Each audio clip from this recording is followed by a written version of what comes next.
Assalamualaikum warahmatullahi wabarakatuh. Saya Siti Lestari dari Agribisnis Pangan. Di sini saya akan mempresentasikan tugas akhir saya yang berjudul Analisis Faktor Produksi dan Pendapatan Usaha Tani Jagung di Kecamatan Penengahan, Kabupaten Lampung Selatan. Terdapat 3 outline yang akan saya bahas. Yang pertama yaitu bab 1 pendahuluan, bab 2 tinjauan pustaka, dan bab 3 metodologi pelaksanaan. Bab 1 pendahuluan. Yang pertama yaitu latar belakang. Kebutuhan akan jagung tiap tahunnya terus meningkat baik untuk konsumsi, pakan ternak, atau bahan industri pangan. Pada 5 tahun terakhir ini, volume produksi jagung di Indonesia mengalami peningkatan hingga mencapai 30,1 juta ton pada akhir tahun 2018. Peningkatan produksi jagung tersebut rata-rata 12,49% per tahun dengan penambahan luas lahan panen sebanyak 11%. Produksi jagung yang tinggi akan mempengaruhi tingkat pendapatan para petani. Keterbatasan faktor produksi sebagai input pertanian jagung seperti luas lahan, harga jagung, biaya pupuk, biaya benih, dan tenaga kerja juga mempengaruhi pendapatan petani. Lampung merupakan salah satu daerah produsen jagung terbesar di Indonesia dengan hasil produksi sebesar 2.374.384 ton dan luas panen seluas 400.026.972 hektar. Produsen jagung terbesar Lampung salah satunya yaitu Kabupaten Lampung Selatan setelah Kabupaten Lampung Timur. Pada tahun 2019, produksi jagung di Lampung Selatan sebesar 500.039.302 ton dengan luas panen 95.529 hektar. Jumlah tersebut meningkat dari tahun sebelumnya yang sebesar 510.936 ton dengan luas panen 91.978 hektar. Kecamatan Penengahan mengalami fluktuasi pada produksi jagung pada 5 tahun terakhir ini. Berdasarkan data Balai Penyuluhan Pertanian Kecamatan Penengahan tahun 2019, Desa Klaten merupakan salah satu desa potensi tanaman jagungnya terbesar di Penengahan dengan produksi tahun 2019 sebesar 20.028,56 ton dan luas lahan sebesar 1.780 hektar. Peningkatan dan penurunan produksi suatu komoditas pertanian dipengaruhi oleh penggunaan faktor-faktor sumber daya pengolahan produksinya. Penggunaan input pertanian dapat membantu dalam meningkatkan produksi dan produktivitas jagung, serta dapat berpengaruh dalam peningkatan pendapatan petani. Berikut ini merupakan tabel produksi dan produktivitas tanaman jagung di Kecamatan Penengahan, Kabupaten Lampung Selatan mulai tahun 2015 hingga tahun 2019.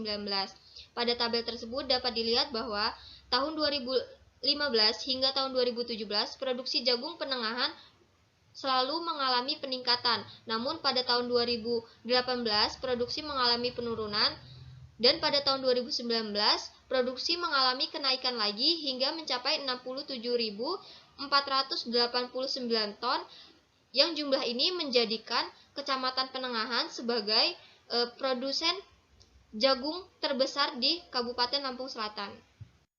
Selanjutnya yaitu tujuan. Tujuan penelitian ini yaitu yang pertama, menganalisis faktor-faktor yang mempengaruhi produksi jagung di Kecamatan Penengahan, Kabupaten Lampung Selatan. Yang kedua yaitu menganalisis tingkat pendapatan usaha tani jagung di Kecamatan Penengahan, Kabupaten Lampung Selatan. Untuk manfaatnya, yaitu yang pertama, sebagai bahan acuan peneliti lain yang berminat mengadakan penelitian lebih lanjut. Yang kedua, yaitu sebagai bahan informasi dan pertimbangan bagi pemerintah dalam menentukan keputusan kebijakan yang berkaitan dalam bidang pertanian, khususnya dalam usaha meningkatkan produk pertanian di Kecamatan Penengahan, Kabupaten Lampung Selatan. Dan yang ketiga yaitu bagi petani itu sendiri sebagai salah satu informasi untuk melakukan tindakan yang terbaik dalam rangka meningkatkan hasil produksi pertanian dan pendapatannya. Baik, selanjutnya yaitu kerangka pemikiran. Berikut ini merupakan gambaran yang menjelaskan mengenai kerangka pemikiran analisis faktor produksi dan pendapatan usaha tani jagung di Kecamatan Penengahan, Kabupaten Lampung Selatan. Selanjutnya yaitu hipotesis. Hipotesis yang diajukan dalam penelitian ini, yang pertama yaitu diduga bahwa luas lahan, pupuk, pestisida, dan tenaga kerja berpengaruh terhadap produksi jagung di Kecamatan Penengahan, Kabupaten Lampung Selatan. Dan yang kedua yaitu diduga usaha tani jagung di Kecamatan Penengahan, Kabupaten Lampung Selatan menguntungkan. Bab 2 Tinjauan Pustaka. Yang pertama, pertanian. Menurut Mosher 1968, pertanian adalah sejenis proses produksi khas yang didasarkan atas proses pertumbuhan tanaman dan hewan. Yang kedua yaitu tanaman jagung. Jagung merupakan tanaman semusim yang sesuai untuk daerah iklim musim panas dan daerah iklim subtropika serta tropik. Yang ketiga yaitu usaha tani. Menurut Suratiyah 2015, usaha tani adalah ilmu yang mempelajari mengenai bagaimana seseorang petani mengkoordinasi dan mengorganisasikan faktor produksi seefisien mungkin sehingga nantinya dapat memberikan keuntungan bagi petani. Usaha tani dapat berupa usaha bercocok tanam atau memelihara ternak yang dijalankan oleh petani untuk mendapatkan hasil panen yang maksimal. Yang keempat yaitu teori produksi. Berdasarkan ekonomi dasar, produksi adalah suatu kegiatan yang menghasilkan output dalam bentuk barang maupun jasa dengan mengubah faktor-faktor produksi yang tidak atau kurang manfaatnya menjadi lebih nilai manfaat yang lebih. Fungsi produksi adalah hubungan fisik antara variabel yang dijelaskan, yaitu jumlah output atau Q, dan variabel yang menjelaskan yaitu sejumlah input atau X yang digunakan dalam proses produksi. Yang kelima yaitu faktor produksi. Menurut Rahim dan Dia tahun 2007, secara umum fungsi produksi atau faktor-faktor yang mempengaruhi produksi pertanian adalah lahan, tenaga kerja, modal, pupuk, pestisida, bibit atau benih, teknologi, dan manajemen. Selanjutnya yaitu fungsi produksi COP12. Fungsi produksi COP12 yaitu suatu fungsi atau persamaan yang melibatkan dua variabel atau lebih.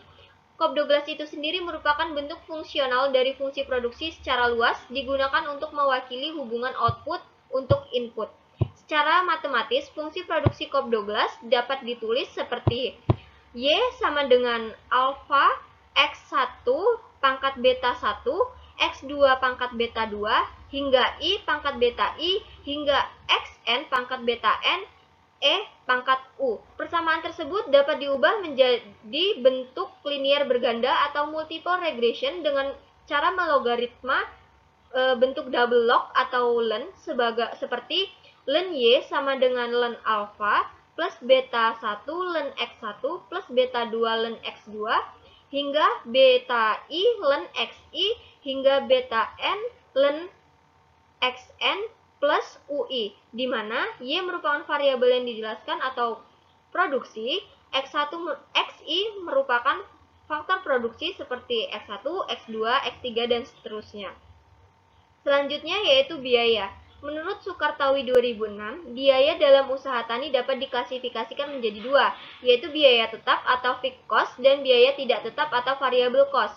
Untuk menghitung besarnya biaya yang dapat digunakan dalam analisis biaya yaitu TC sama dengan TFC plus TVC, di mana TC merupakan biaya total, TFC merupakan total biaya tetap, dan TVC merupakan total biaya variabel. Selanjutnya yaitu penerimaan. Menurut Sukartawi 2006, penerimaan usaha tani adalah perkalian antara produksi dengan harga jual. Biaya usaha tani adalah semua pengeluaran yang dipergunakan dalam suatu usaha tani. Rumus perhitungan jumlah penerimaan menurut Sukirno 2002 yaitu TR sama dengan P dikali E, di mana TR merupakan pendapatan total, Q merupakan jumlah produksi, dan P merupakan harga. Selanjutnya yaitu pendapatan. Menurut Faisal 2015, pendapatan di bidang pertanian adalah produksi yang dinyatakan dalam bentuk uang setelah dikurangi dengan biaya selama kegiatan usaha tani. Perhitungan pendapatan usaha tani yaitu laba sama dengan TR dikurang TC. Selanjutnya yaitu penelitian terdahulu. Di sini saya menggunakan 5 penelitian terdahulu. Yang pertama, penelitian dari Pasaribu 2007 yang berjudul Analisis Pendapatan dan Faktor-faktor yang Mempengaruhi Produksi Usaha Tani Wortel di Kabupaten Tegal. Penelitian yang kedua yaitu dari Syahputra 2019 yang berjudul Analisis Pendapatan Usaha Tani Cabai Merah, Kasus Kelompok Tani Juli Tani, Desa Sidodadi, Kecamatan Beringin, Kabupaten Deli Serdang. Penelitian yang ketiga yaitu dari Teresia W. 2017 dengan judul Analisis Pendapatan Usaha Tani Kedelai di Kecamatan Berbak, Kabupaten Tanjung Jabung Timur. Yang keempat yaitu penelitian dari Maulidiawati tahun 2020 dengan judul Analisis Produksi dan Pendapatan Usaha Tani Jagung di Desa Margaharja, Kecamatan Sukadana, Kabupaten Ciamis. Penelitian yang kelima yaitu dari Putri 2018 dengan judul Analisis Faktor-faktor yang mempengaruhi produksi jagung di Kecamatan Jatisrono, Kabupaten Wonogiri. Selanjutnya yaitu bab 3, metode pelaksanaan. Yang pertama yaitu tempat dan waktu penelitian. Lokasi dan tempat penelitian ini ditentukan secara sengaja atau purposif, yaitu di Desa Klaten, Kecamatan Penengahan, Kabupaten Lampung Selatan. Penelitian ini akan dilakukan kurang lebih selama 3 bulan, dari bulan Februari hingga April 2021. Selanjutnya yaitu alat dan bahan. Di sini saya menggunakan alat-alat seperti laptop, printer, kertas HVS, Microsoft Office 2019, Microsoft Excel 2019, dan aplikasi SPSS statistik untuk mengolah data. Yang kedua yaitu bahan. Di sini saya menggunakan beberapa bahan dalam penyusunan penelitian. Yang pertama yaitu kuesioner yang digunakan untuk melakukan wawancara. Yang kedua yaitu data luas lahan, produksi tanaman jagung, dan daftar kelompok tani yang diperoleh dari Dinas Tanaman Pangan dan Hortikultura Provinsi Lampung, Dinas Tanaman Pangan dan Hortikultura Lampung Selatan, dan UPTD Pelaksanaan Penyuluhan Kecamatan Penengahan.